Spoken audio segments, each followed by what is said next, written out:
మీ business ఏదైనా మీ ఊర్లో promotion చేయాలంటే అది సుమన్ టీవీతోనే సాధ్యం. ఇప్పుడే సంప్రదించండి. ఇప్పుడు ఇక్కడ విజిలెన్స్ ఒకటి నిన్న ఎంక్వైరీకి వేసాం. CBCID is here.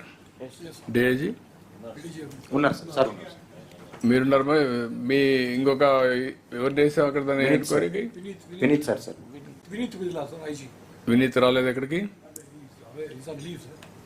Is on leave. Okay, then what is the action you are taking?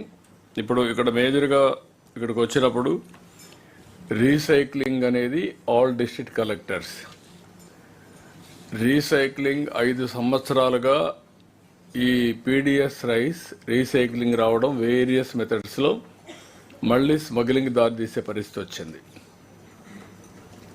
మొన్న ఇవన్నీ కూడా చూసిన తర్వాత ఈవెన్ పోర్ట్ దగ్గరికి డిప్యూటీ సీఎం వెళ్ళడం అవన్నీ కూడా జరిగాయి. అంత మునిపే నేను మనోహర్ గారికి, మినిస్టర్ గారికి ఎప్పటి నుంచి చెప్తున్నాం, చాలా ఇన్ఫర్మేషన్ కూడా కలెక్ట్ చేశాం. విజిలెన్స్ నుంచి వచ్చిన ఇన్ఫర్మేషన్ ఇచ్చాం. ఇప్పుడు మీరు అన్నట్టు పీడిఎస్ ఎసెన్షియల్ కమాడిటీస్ యాక్టే కాకుండా దీన్ని పీడిఎస్ కింద కూడా తీసుకొచ్చాం. బిఎన్ఎస్ కింద 311 సెక్షన్ కూడా పెట్టమని చెప్తున్నాం సార్. మొన్న తీసుకొచ్చిన యాక్ట్ అది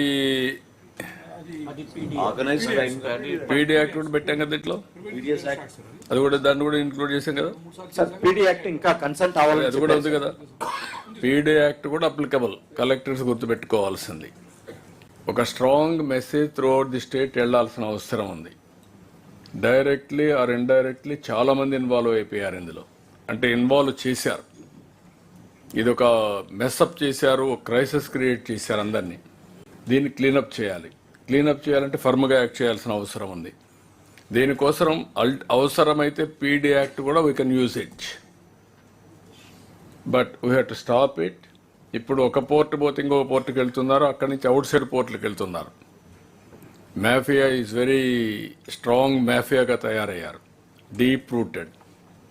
దీన్ని all collectors and also CBCID and vigilance also, they have done some homework. They will continue to do the same work. They will pass on that information to CBCID. Collectors has to act very firmly, and SPs are also here.